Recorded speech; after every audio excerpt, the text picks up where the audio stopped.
आमचे लहानसे कुटुंब आहे. आम्ही दोघे भाऊ आणि एक बहीण. माझी आई संघर्ष करणाऱ्यांपैकी एक होती. तिने जीवनात बरेच चढ उतार पाहिले होते. ती खूपच कष्टाळू आणि मेहनती होती. आईचं लग्न एका गरीब कुटुंबात झाले. माझ्या बाबांची परिस्थिती सुद्धा हालाकीची होती. तेही खूपच कष्टाळू होते. काम करण्यासाठी ते दिल्लीत आले. ते हुशार होते, पण परिस्थितीमुळे शिकू शकले नाहीत. शिक्षण नसल्याने त्यांना कोणतीच कामे जमत नव्हती. पण कपडे शिवायचे काम त्यांना येत होते. त्यात सुद्धा कपडे कटिंगचे काम जास्त जमत नव्हते, म्हणून फक्त अल्ट्रेशनचे काम ते करत. पण जीवनात ते कुठेच मागे पडले नाहीत. जसं की आम्हा दोघा भावांना आणि आमच्या बहिणीला त्यांनी चांगल्या शाळेत शिकवले, आमच्यावर चांगले संस्कार केले, आम्हाला आमच्या पायावर उभं केलं. त्यामुळेच मी आता चांगला जॉब करत आहे आणि मला चांगला पगारही मिळतो. असे असले तरी आमच्या घरात आमच्या आईचे सर्वजण ऐकायचे व सर्व निर्णय तिच्या संमतीनेच घ्यायचे. माझ्या आईने तिच्या आवडत्या मुलीसोबत माझे लग्न केले. माझी बायको सुशिक्षित आणि अत्यंत हुशार आहे. ती अत्यंत शांत आणि समजूतदार स्वभावाची आहे. ती सर्व काही माझ्या आईचे ऐकत होती. आमच्या लग्नाला 3 वर्ष झाली, पण अजूनही आम्हाला मूल झाले नव्हते. आता माझी आई माझ्या बायकोला टोमणे मारू लागली. ती म्हणाली, 3 वर्ष उलटून गेली, तुम्ही खूप मजा करून घेतलीत. आता घरात मला बाळ हवंय. एके दिवशी सकाळच्या वेळी मी उठलो. मी इथं तिथे पाहिलं, पण माझी बायको मला खोलीत दिसली नाही. ती कुठेच दिसत नाही हे लक्षात येताच मी खूप हैराण झालो, कारण असे केव्हाच झाले नव्हते. मी जेव्हाही सकाळी उठत असायचो तेव्हा मला नेहमीच माझ्या बायकोचा ममताचा चेहरा समोर दिसायचा. ती मी उठण्याची आतुरतेने वाट पाहत असायची. मला जाग येताच ती लगेचच चहा व नाश्त्यासाठी विचारत असायची. माझी तब्येतीची विचारपूस करायची. पण आज ती मला खोलीत दिसली नाही. आमच्या लग्नाला आता 4 वर्ष होणार होते. दररोज ती मी उठायच्या आधी खोलीत हजर असायची. पण आज खोलीत मी एकटा होतो. मला थोडं अजीबच वाटलं. मी उठून बाहेर आलो. बाहेरच्या खोलीत सुद्धा मला कोणीच दिसले नाही. मी खूपच हैराण झालो. मी आईच्या खोलीच्या दिशेने पाहिलं, तेव्हा तिच्या दरवाजालाही कुलूप लावलं होतं. हे सर्व पाहून मला खूप चिंता वाटू लागली, कारण माझ्या घरावर अशी कधीच वेळ आली नव्हती. हे सर्वजण मला सोडून कुठे गेले होते? कारण घरात कोणीच नाही असे कधीच घडले नव्हते. आमच्या नात्यातील कोणी देवाघरी तर गेलं नसेल ना? नाही, असं काही नसेल, कारण जरी असे काही असते तर मला आईने नक्कीच उठवले असते. सर्व वस्तू इथे तिथे पसरल्या होत्या, त्यामुळे माझ्या घरात चोरी तरी झाली नसेल ना? असे अनेक प्रकारचे विचित्र विचार माझ्या मनात येऊ लागले. थोड्याच वेळात ममता आणि आई दोघेही एकत्र घरी आल्या. दोघीही स्वतःहून काहीतरी सांगतील याची मी वाट पाहत होतो. पण माझी बायको मान खाली घालून तिथेच उभी राहिली. पण आई म्हणाली, बाळा, आज मी तुला अशी आनंदाची बातमी देणार आहे जी तू ऐकताच आनंदाने नाचू लागशील. देवाच्या चरणी जाऊन पाया पडू लागशील. बाळा, देवाने तुला वडील बनण्याचे भाग्य दिले आहे. तू देवाचे किती आभार मानशील तेवढे कमीच आहेत. माझी आई खूपच आनंदित होती. हे सर्व ऐकून मलाही खूप आनंद झाला. तिचे बोलणे ऐकून माझा आनंद गगनात मावत नव्हता, पण वातावरणात काहीतरी कमीपणा जाणवत होता. ममताच्या चेहऱ्यावर अजिबात आनंद दिसत नव्हता. ती अगदी चिंतेत होती. ती कोणत्या तरी वेगळ्याच विचारात असल्यासारखे वाटत होते. मी तिला विचारले, काय ग ममता, होणाऱ्या बाळासाठी तू अजून तयार नाहीस का? तुला आनंद झाला नाही का? पण माझ्या बोलण्यावर काहीही उत्तर न देता ती खोलीत निघून गेली. आईला वाटलं की ममता लाजून आतमध्ये गेली आहे, पण मी तिला नीटपणे पाहिले होते. ती लाजण्याऐवजी कोणत्या तरी विचारात गुंतून आत गेली होती. ती मला काहीच बोलली नाही, पण तिच्या डोळ्यात पाहून मला एवढे समजत होते की ती खूप चिंतित आहे. ममताच्या चिंतेचे कारण मला माहीत नव्हते. मी गपचूपपणे आईच्या आनंदात सहभागी झालो, पण बायकोच्या नाराजीमुळे मी मनातून खूप उदास झालो होतो. मी जेव्हा खोलीत गेलो तेव्हा पाहिले ती अगदी शांत होती आणि तिच्या विचारांमध्ये गुंतलेली होती. मी खोलीत जाऊन सुद्धा तिने माझ्याशी काहीच संवाद साधला नाही. ती तिची नजर चुकवत होती, जणू काही मी तिचा गुन्हेगार आहे. ममताचं असं वागणं मला अजिबात आवडलं नाही. एवढ्या आनंदाच्या क्षणी मी तिला ओरडूही शकत नव्हतो. मी अगदी शांतपणे तिथे बसून ती काहीतरी बोलेल याची वाट पाहत होतो. थोड्या वेळानंतर ती येऊन माझ्या जवळ बसली, पण तरीही ती काहीच बोलत नव्हती. शेवटी मी तिला अगदी शांतपणे परत विचारले, तुला येणाऱ्या बाळामुळे आनंद झाला नाही का? तेव्हा ती म्हणाली, अशोक, मी खूप खुश आहे. तू जास्त नको तो विचार करू नकोस. ममताच्या म्हणण्यावर मी विश्वास ठेवला. पण मला हे समजत नव्हते की ममताच्या मनात काहीतरी लपले आहे. मी तिच्याशी काही वेगळं वागलो का? तिला मी काही बोलून गेलो का? किंवा माझी एखादी गोष्ट तिला आवडली नसेल का? असे अनेक प्रश्न माझ्या मनात उद्भवत होते. पण मी घरात अगदी शांत होतो आणि आईचे म्हणणे ऐकत होतो. कारण आता घरात आईच होती जी माझ्यासोबत जास्त गप्पा मारत होती. ममता खूप शांत शांत झाली होती. आई म्हणाली, अशोक, मला 15,000 रुपये दे. मला हे पैसे ममतासाठी डॉक्टरांनी सांगितलेल्या उपचारासाठी हवे आहेत. ममताच्या शरीरात रक्ताची कमतरता आहे. त्यामुळे तिला डॉक्टरांनी 9 महिने बकरीच्या मटणाचे सूप पिण्यासाठी सांगितले आहे. जोपर्यंत ती हे पिणार नाही तोपर्यंत तिला ताकद येणार नाही. तू पाहतोयस ना, ती नेहमी थकलेली दिसते. तिचा चेहरा नेहमी कोमजल्यासारखा दिसतो. जोपर्यंत ती हा आहार घेणार नाही तोपर्यंत तिच्या शरीरातील रक्ताचे प्रमाण वाढणार नाही. म्हणूनच मला तिच्यासाठी ताज्या बकरीचे मटण आणायचे आहे. त्याचे सूप बनवून मी तिला दररोज देईन. त्यामुळे येणारं बाळ तंदुरुस्त राहील. आईचे बोलणे ऐकून मला थोडे विचित्र वाटले, कारण मला आई एकदम बदलल्यासारखी वाटली. ती याआधी ममतासोबत व्यवस्थित वागत नव्हती. ती कधीच ममताची काळजी घेत नसे. पण आज खूपच प्रेमाने वागू लागली आणि तिच्यासाठी हवं ते करण्यासाठी तयार झाली. जी आई आधी तिच्या दुसऱ्या सुनेला नेहमी म्हणायची की आम्हीही मुलांना जन्म दिला आहे, पण आम्हाला कधीच आराम भेटला नाही आणि आमची आराम करण्याची इच्छाही झाली नाही, आज तीच आई माझ्या बायकोला, ममताला आराम करण्यास सांगत होती. तुला किचनमध्ये येण्याची काहीच गरज नाही. तुझ्यासाठी मी स्वतः स्वयंपाक बनवून खोलीत आणून देईन. आईचे हे शब्द ऐकून मी चकित झालो. माझी आई इतक्या हळव्या मनाची नव्हती की ती स्वतःच्या सुनेला बेडवर जेवण देईल. आता माझ्या आईचा दृष्टिकोन अनोळखी माणसासारखा बदलला होता. म्हणत होती की मी स्वतः सुनेची काळजी घेईन, म्हणून तू आता निश्चिंत राहा. आईचे बोलणे मला विचित्र वाटले, पण मी त्याच्याकडे दुर्लक्ष करत होतो. त्या क्षणी आई माझ्याकडून 15,000 रुपये घेऊन बाजारात गेली. आई गेल्यानंतर मी ममतासोबत संवाद साधण्याचा प्रयत्न केला, तरी ती माझ्याशी विचित्र वागत होती. असं वाटत होतं की ती माझ्यापासून काहीतरी लपवत आहे किंवा तिला मला काहीच सांगायचं नाही. पण असं असताना सुद्धा मला तिला जास्त बोलून त्रास द्यायचा नव्हता. माझ्या मनात एकच गोष्ट होती की ममता तिच्या इच्छेप्रमाणे आयुष्य जगत आहे. ती आनंदी आहे आणि त्यामुळेच आमचं होणारं बाळ तंदुरुस्त राहील. फक्त मला या गोष्टीचं वाईट वाटत होतं की गरजेच्या वेळी मी तिच्याशी काहीच बोलू शकत नाही आणि तिलाही मला काहीच सांगावंसं वाटत नाही. आता संध्याकाळची वेळ होती. 5 वाजत होते. घराच्या दारावर कोणीतरी आल्यासारखे वाटले, पण दुसरं तिसरं कोणी नसून आईच होती. तिच्या हातात मोठी काळ्या रंगाची पिशवी दिसत होती. मी आईला विचारले, काय आहे ह्यात? अरे बाळा, मी तुझ्या बायकोसाठी बकरीचे मटण घेऊन आली आहे. तिची काळजी आहे मला, असे आई काळजीपोटी म्हणू लागली. आईचे एवढं प्रेम पाहून मलाच लाज वाटू लागली. पण अधूनमधून आईचे वागणे पाहून मला विचित्र वाटत होते, कारण ती आता मला खूपच धूर्त व चालाक वाटू लागली होती. तिचा प्रत्येक वागण्यात, चालण्यात दुष्टपणा दिसून येत होता. तरी मी शांत होतो. माझ्या आईने ती काळ्या रंगाची पिशवी डीप फ्रीझरमध्ये ठेवली आणि आम्हा सर्वांना सक्त ताकीद दिली की हे मटण कोणीच खाणार नाही. ते मी फक्त ममतासाठी आणले आहे. तीच फक्त हे मटण खाईल. तुम्हा सर्वांसाठी मी वेगळं कोंबडीचं मटण बनवून देईल. मला ममताची मुलीपेक्षा जास्त काळजी घ्यावी लागेल, नाहीतर आजूबाजूचे लोक मला काय म्हणतील? आम्ही आमच्या सुनेची काळजी घेत नाही, तसेच तिची इज्जत करत नाही, असे सर्व आई म्हणू लागली. मटण फ्रीजमध्ये ठेवल्यानंतर तिने आम्हाला सांगितलं की ममता सोडून कोणीच फ्रीजला हात लावायचा नाही, कारण ममताला नवीन बाळाला जन्म देण्यासाठी या मटणाची फार गरज आहे, असे डॉक्टरांनी आवर्जून सांगितलं होतं. म्हणूनच मी खास तिच्यासाठी ताजं आणि महागातलं मटण आणलं आहे.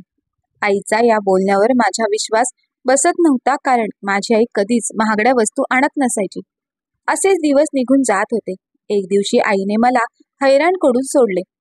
ती त्या मटणाचे सूप बनवत होती. त्या दरम्यान तिने आम्हाला किचनमध्ये येण्यास मनाई केली होती. खबरदार, जर कोणी किचनमध्ये पाऊल ठेवलं तर, असं तिने आम्हाला सांगून ठेवलं.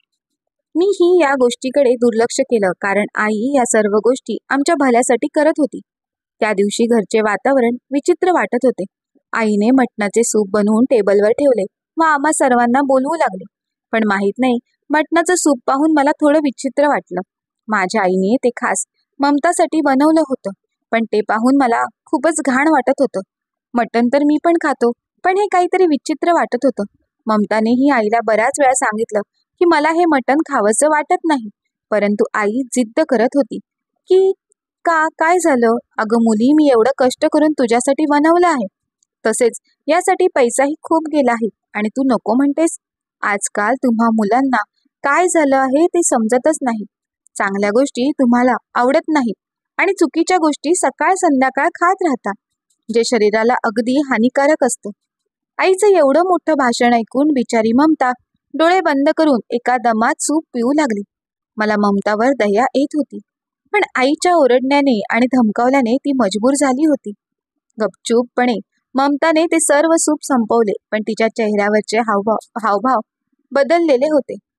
जेव्हा मी खोलीत गेलो तेव्हा मी पाहिलं की ममता अगदी उदास झाली आहे. ती म्हणाली, माझी तब्येत बिघडत आहे, मला डॉक्टरकडे जायचं आहे, माझ्या पोटात आग पडल्यासारखे वाटत आहे. ममताचे बोलणे ऐकून मला चिंता वाटू लागली, पण आई बाहेरच उभी होती.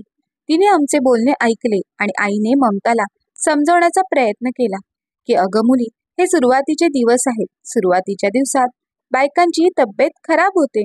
छोट्या छोट्या गोष्टींसाठी वारंवार डॉक्टरकडे जात राहिलीस तर तुझ्या मनात अजून शंका येत राहतील. म्हणून स्वतःची काळजी स्वतः घेत जा, हेच तुझ्यासाठी चांगलं राहील.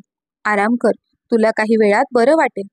आईच्या बोलण्यानंतर ममता गप्प झाली, कारण तिच्या हातात काहीच नव्हते. पण एखादी व्यक्ती जास्त वेळ काहीच सहन करू शकत नाही. एक आठवडा असाच निघून गेला. ममताची तब्येत अजूनच बिघडत चालली. तिला एवढा त्रास व्हायचा की दिवसभर अंथरुणावर झोपूही शकत नव्हती. ती मला वारंवार सांगत असायची की मला डॉक्टरांकडे जावे लागेल. मी डॉक्टरांकडे गेली नाही तर मी मरून जाईन. देवा, तुला माझी काळजी नाही? तू माझा नवरा आहेस, तरी पण तू मी जे बोलते त्यावर विश्वास ठेवत नाहीस. तुला काय झालं आहे? बायकोचे बोलणे ऐकून माझ्यात एक भावना निर्माण झाली. मला तिच्या समस्या आणि गोष्टी समजल्या. मग मी तिला गाडीत बसवले आणि म्हणालो की आज मी तुला हॉस्पिटलमध्ये घेऊनच जाईन. आईने मला खूप मनाई केली, पण मी थांबलो नाही, कारण ही आम्हा नवरा बायको दोघांमधील वैयक्तिक बाब होती. आईने यामध्ये बोलणं योग्य नव्हतं. आम्ही गाडीत बसलो होतो. माझ्या बायकोला श्वासोच्छवासाचा त्रास होत होता. मी तिला हॉस्पिटलला नेलं. माझ्या बायकोला डॉक्टरांनी तपासले तेव्हा माझी बायको उदासीनता आणि चिंताग्रस्त असल्यासारखे आढळून आले. त्यामुळे आमच्या मुलाचेही नुकसान होऊ शकते. डॉक्टरांनी पुढे सांगितले की माझ्या बायकोच्या रक्तातील चरबी वाढू लागली आहे, त्यामुळे चरबीयुक्त पदार्थ कमी खावे लागतील, तसेच व्यायामही करायला हवा. हे ऐकून मी खूप अस्वस्थ झालो, कारण माझी बायको खूप साधी होती. तिची कधी अशी तक्रार नव्हती, पण आता तिच्या रक्तात चरबी वाढू लागली होती. ही गोष्ट खूप धोकादायक होती. मी जेव्हा घरी आलो तेव्हा माझी आई माझी वाट पाहत होती. मला पाहताच तिने विचारले, तुमच्या डॉक्टरांनी तुम्हाला काय सांगितले? तुम्ही लोक देवावर विश्वास ठेवत नाहीत, तुमच्या आईवर विश्वास ठेवत नाहीत. आता हे पहा, माझ्यासोबत पैज लावा. तुमचे मूल चांगले जन्माला येणार नाही. तुझ्या मुलाला जन्माला तरी येऊ दे. तुझ्या आईचे शब्द नाकारल्याचा तुला पश्चाताप होईल. तुला या गोष्टीने वाईट वाटेल. तू एका वाईट मार्गावर चालला आहेस. तुला अजून समजू शकले नाही. पण एकदा का तुमचा मुलगा या जगात आला की तुम्हाला समजेल की तुम्ही किती मोठी चूक केली आहे. तुम्ही तुमच्या आईच्या बोलण्याकडे दुर्लक्ष केलं आहे. तुम्ही किती वाईट केलं आहे. आईचे वागणे पूर्णपणे बदलले होते. आता आई निदान आठवडाभर तरी आमच्याशी बोलणार नाही असे मला वाटत होते, कारण जेव्हाही तिला खूप राग यायचा तेव्हा ती 1-2 आठवडे बोलत नसायची. अगदी आईचं खाणं पिणंही वेगळं असायचं. आमच्यासोबत ती जेवायला सुद्धा बसत नसे. पण यावेळी मात्र काहीतरी परिस्थिती वेगळी होती. रात्र होताच आई मांसाहारी सूप घेऊन आली आणि माझ्या बायकोला देऊ लागली. आई बोलू लागली, बाळा, मी त्यावेळी रागात होती. मी जे काही बोलली त्याची मला लाज वाटते. तू स्वतःची काळजी घे. आपल्या येणाऱ्या बाळाची काळजी घे. आपल्या घरी नवीन पाहुणा येणार आहे. आम्ही असे काहीही बोलणार नाही ज्यामुळे तुला त्रास होईल. आईचे बदलते वागणे पाहून मला काळजी आणि आश्चर्य वाटले. त्यावेळी मी तिला काहीच बोललो नाही, पण आता माझा तिच्यावरचा संशय वाढला होता. त्यामुळे मी माझ्या आईच्या मागे लागलो आणि तिच्यावर लक्ष ठेवू लागलो. आता मला कळले होते की ती घराबाहेर जास्त वेळ घालवते. बरेच दिवस घरातून गायब असते. या गोष्टीचे मला खूप आश्चर्य वाटले होते आणि मला आईचा तिरस्कार वाटत होता. तिच्याबद्दल माझ्या मनात शंका येत होती. माझी बायको ममता मला काही सांगत नव्हती. मला तिच्याकडूनही काही माहिती मिळू शकली नाही. म्हणून जे काही करायचं होतं ते मला स्वतःला करावे लागणार होते. म्हणूनच आता मी माझ्या आईवर बारीक लक्ष ठेवून होतो. संध्याकाळचे 7 वाजले होते. नेहमीप्रमाणे घरात सर्व काही व्यवस्थित चालू होतं. आई नेहमी संध्याकाळी घरातून गायब व्हायची. जेव्हा घरात लोकांची खूप गर्दी असते तेव्हा आईचा विचार येत नव्हता. कोणी ना कोणी स्वयंपाकघर सांभाळायचं आणि कोणीतरी बाकीचे काम सांभाळायचे. 7च्या सुमारास आई आम्हा सर्वांना टाळून तिच्या खोलीत गेली. मी तिच्यावर लक्ष ठेवून होतो. ती बाहेर आली तेव्हा ती रिकाम्या हाताने आली नव्हती. तिच्याकडे एक छोटी बॅग होती जी तिने तिच्या साडीच्या पदरामध्ये लपवली होती. मी बारकाईने आईवर नजर ठेवून होतो. यावेळी मी माझ्या आईकडे संशयास्पद नजरेने पाहत होतो. कोणी तिला पाहू नये म्हणून दारातून बाहेर येताना तिने 4 किंवा 5 वेळा मागे वळून पाहिले. घरातून बाहेर पडल्यावर तिने ती बॅग उघडली. बॅगेतून तिने लाल कलरचा कपडा काढला आणि आपल्या अंगावरती गुंडाळला आणि ती शांत पावलांनी चालू लागली. मी पण माझ्या आईच्या मागे जाऊ लागलो, कारण मी त्या लोकांपैकी नव्हतो जेव्हा अत्याचार करतात तेव्हा गप्प बसतात. मी तिच्या मागे चालत खूप पुढे आलो होतो. मी माझ्या घरापासून जवळपास 3 ते 4 किलोमीटर दूर आलो होतो. आई खूप वेगाने चालत होती. मी खूप थकून गेलो होतो. तेव्हा असे वाटत होते की तिला जाऊन विचारावे ती आता कुठे चालली आहे. पण माझी आई तिचा गुन्हा कधीच सांगणार नाही हे मला माहीत नव्हते. तेवढ्यात मी आईला एका झोपडीत शिरताना पाहिलं. काही क्षणात मी तिथे पोहोचलो तेव्हा समोरचं दृश्य पाहून माझ्या पायाखालची जमीनच निघून गेली होती. झोपडीमध्ये एक गाढव पडले होते. बहुधा त्याचा बळी नुकताच दिला होता. आईने तिथे पोहोचताच त्या माणसाला बोलवलं आणि त्याला 5 किलो मांस पटकन देण्यास सांगितले. पुढे ती त्या माणसाला म्हणाली, उरलेला मांस मी घेऊन जाऊ शकत नाही, पण मी तुला त्याचे पैसे नक्की देईन, कारण तुझे नुकसान होऊ नये. तू माझ्यासाठी इतक्या चांगल्या जनावराचा बळी दिलास. तुला या गाढवाकडून भरपूर काम करून घेता आले असते, पण तू त्याचा बळी दिलास. मी तुझी मेहनत वाया जाऊ देणार नाही, असे आई त्या माणसाला सांगत होती. तेवढ्यात तो माणूस बोलू लागला की ह्याच्या आधी पण तुम्ही मला 2 जनावराचे पैसे विनाकारण दिले आहे आणि म्हणू लागला, मी तुमच्यासाठी एवढं तरी करू शकतो. तुम्ही आरामात आणि शांतपणे जा आणि उरलेल्या मांसाची चिंता सोडून द्या. जा आणि तुमचा उद्देश सफल करा. मला तुमच्या बोलण्यावर विश्वास आहे. हे सगळं पाहून माझा मूड बिघडला. मला माझ्या आईचा राग येऊ लागला. मी पटकन त्या झोपडीच्या आत गेलो आणि जोरात ओरडून आईला आवाज दिला. मला बघून आईचा रंग पूर्णपणे फिका पडला. तिला डोक्यावर आभाळ कोसळल्यासारखं वाटत होतं. मला पाहून तिला धक्काच बसला. बाळा, तू इथे कसा आलास? तिने स्वतःवर संयम ठेवला होता, पण ती घाबरली सुद्धा होती. ती स्वतःवर नियंत्रण ठेवण्याचा प्रयत्न करत आहे याची मला जाणीव झाली होती. ती रंगेहात पकडली गेल्यामुळे तिचं मन तिला खात होतं. तिचे डोळे पाणावले होते, पण तिच्या बोलण्यात अहंकार होता. बाळा, मी इथे गाढवाचे मांस पाहायला आली होती. मी इथे फक्त माझ्या कुत्र्यासाठी मांस विकत घ्यायला आली आहे. तुला माहित आहे की बाजारात मांस किती महाग आहे? आई, आता मी सर्व काही पाहिलं आहे.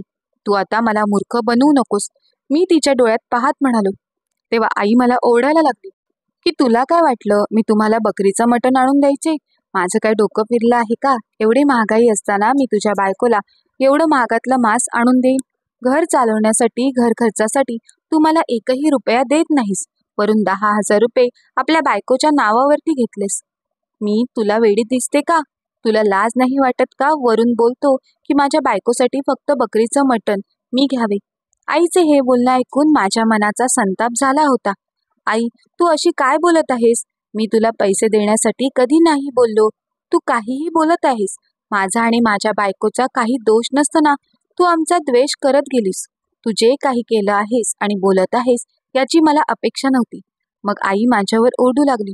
आता तू बघच, देव तुला कसे दिवस दाखवेल.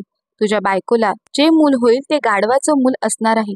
मी तिला गाढवाचं मटण खायला दिलं आहे. तुला देवाचे श्राप लागतील. तू तुझ्या आईला खोटारडी ठरवत आहेस. मी तुझ्या आणि तिच्या चांगल्यासाठी हे सर्व करत होती आणि तू मध्येच येऊन हे सर्व विस्कळीत केलं आहेस. मी तुझ्या पहिल्या मुलापासून माझ्या शरीरात शक्ती निर्माण करणार होती, पण तुला तुझ्या बायकोचे आणि मुलाचे पडले होते. तुला तुझ्या आईशी काही घेणं देणं नाही. तू नेहमी तुझ्या बायकोचा विचार केलास आणि तिला डोक्यावर घेतलंस. आता तू बघ, तुझं होणारं बाळ दिसायला कुरूप असेल, ते इतकं विचित्र दिसेल की संपूर्ण जग त्याच्याकडे पाहत राहील. असं म्हणून माझी आई माझ्याकडे पाहू लागली. हे सर्व ऐकून माझे हृदय कळवळू लागले. मीही आईसोबत चुकीचं वागलं होतो, त्यामुळे ती कदाचित शाप तर देणार नाही ना. मी आईच्या मागे मागे मान खाली घालून चालू लागलो.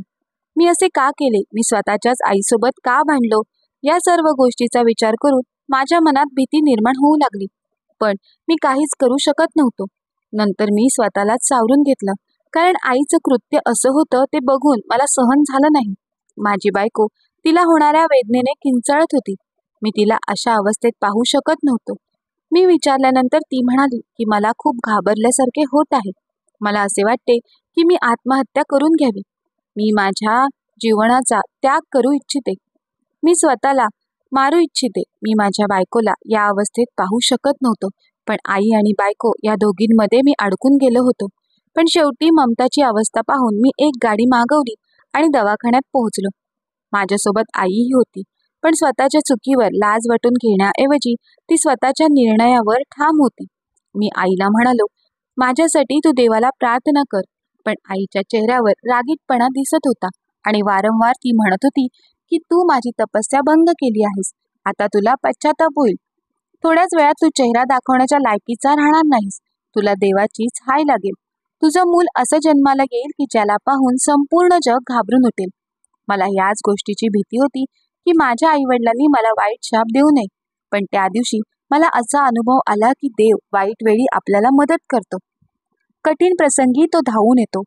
देव त्याचेच ऐकतो ज्याची बाजू सत्याची असते. माझ्या आईने बायकोला ईर्षेच्या आगीत लोटले होते, तेही गाढवाचे मटण देऊन.